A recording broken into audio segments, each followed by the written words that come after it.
Hello everyone, this is Amit Chaturvedi and I welcome all of you in versatile brains. दोस्तों, जो spoken English classes 2021 की series चल रही है उसमें सबसे पहले हम वोकेबुलरी डिस्कस कर रहे हैं। और ये वोकेबुलरी, जैसा कि मैं हमेशा कहता हूँ, कि आपको कॉम्पिटिशन एग्जाम्स में तो मदद करेगी ही, साथ ही साथ आपकी स्पोकन इंग्लिश को भी और कलरफुल और अट्रैक्टिव बना देगी। तो दोस्तों, फिलहाल जो चैप्टर हम डिस्कस कर रहे हैं वो है common words for daily speaking. और इस चैप्टर में हम 3 वीडियोज़ ऑलरेडी डिस्कस कर चुके हैं। ये उसी का चौथा वीडियो है और इस चैप्टर को हम लगभग 10 से 12 वीडियो में फिनिश करेंगे। तो ये चौथा पार्ट है। अगर आपने 3 इसके पहले वाले पार्ट्स नहीं देखे तो आप चैनल की प्लेलिस्ट में जाकर उन पार्ट्स को भी देखें, और उसमें भी काफ़ी सारे इंटरेस्टिंग वर्ड्स हमने डिस्कस किए हुए हैं। तो हम अपना वर्ड पावर इम्प्रूव कर रहे हैं, वर्ड्स की स्पेलिंग सीख रहे हैं, उनका प्रोनाउंसिएशन सीख रहे हैं और उनके हिंदी मीनिंग्स जान रहे हैं। दोस्तों, अगर आप चैनल पर नए हैं तो इसे सब्सक्राइब कर लें, क्योंकि इस वोकेबुलरी से लेके सारे ग्रामेटिकल पोर्शंस को, सारे इंपॉर्टेंट चैप्टर्स को हम यहाँ पे कंटिन्यूसली डिस्कस करते रहेंगे।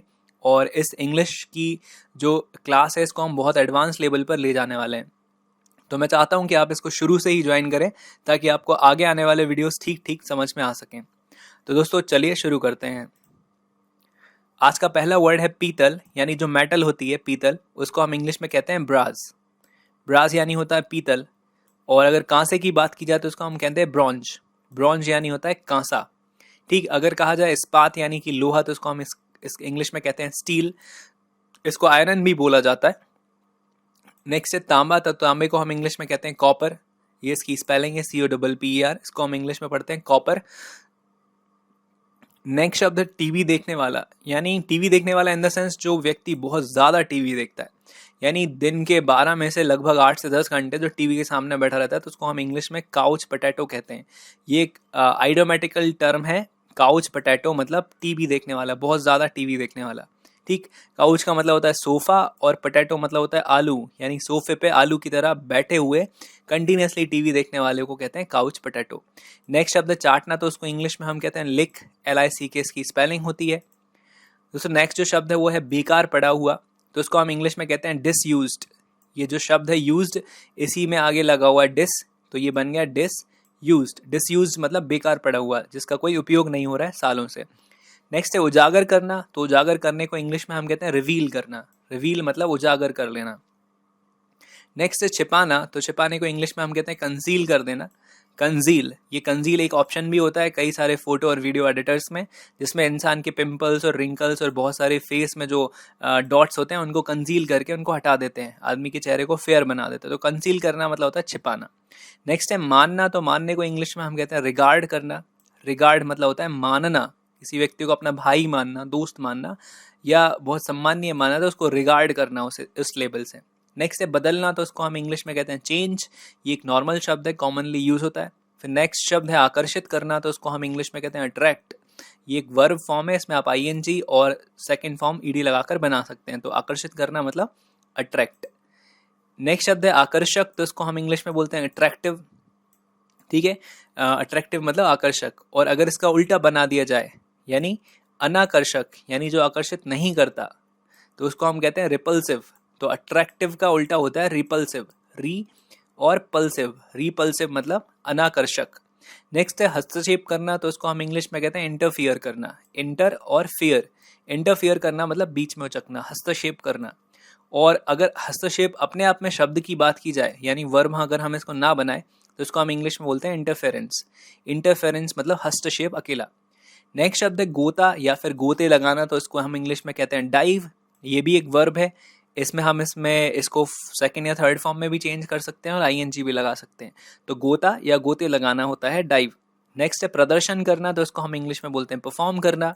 इसको हम पर नहीं पढ़ते, ये रा जो है ये इसको प्रोनाउंशिएट नहीं किया जाता, इसको आप सिर्फ पढ़ते हो परफॉर्म। ठीक, परफॉर्म यानी प्रदर्शन करना। नेक्स्ट शब्द है संक्षिप्त। तो संक्षिप्त को इंग्लिश में हम कहते हैं ब्रीफ। ब्रीफ, संक्षिप्त मतलब शॉर्ट में, तो ब्रीफ में मतलब बहुत कम शब्दों में या बहुत कम कहें तो लिमिट में। नेक्स्ट है संक्षेप में। तो इसको हम कहते हैं ब्रीफली या फिर इन शॉर्ट। तो ब्रीफली कहिए आप या फिर इन शॉर्ट कहिए, दोनों शब्दों का सेम मतलब होता है संक्षेप में।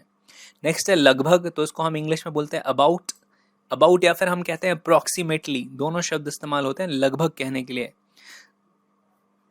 वैसे अबाउट शब्द का मतलब के बारे में भी होता है, तो लगभग मतलब होता है अबाउट ऑल्सो, और अबाउट का मतलब के बारे में भी होता है।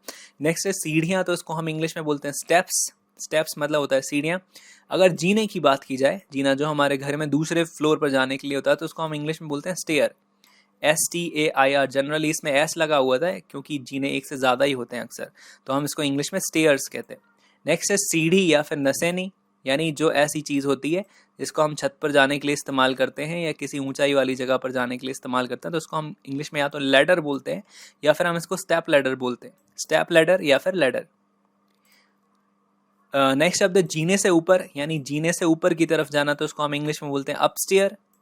और जीने से नीचे की तरफ आना, तो उसको हम इंग्लिश में बोलते हैं डाउन स्टेयर।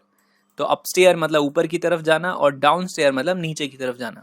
नेक्स्ट शब्द है लगना या फिर प्रतीत होना, तो उसको हम इंग्लिश में बोलते हैं सीम, है ना, कि मुझे ऐसा प्रतीत हो रहा है या मुझे ऐसा लग रहा है, तो आई सीम, है ना, सीम मतलब प्रतीत होना। नेक्स्ट है महसूस करना या महसूस होना, तो उसको हम इंग्लिश में बोलते हैं या तो फील या फिर हम इसको बोलते हैं रियलाइज। फील या फिर रियलाइज। नेक्स्ट है साजिश करना, तो उसको हम इंग्लिश में बोलते हैं कंस्पायर।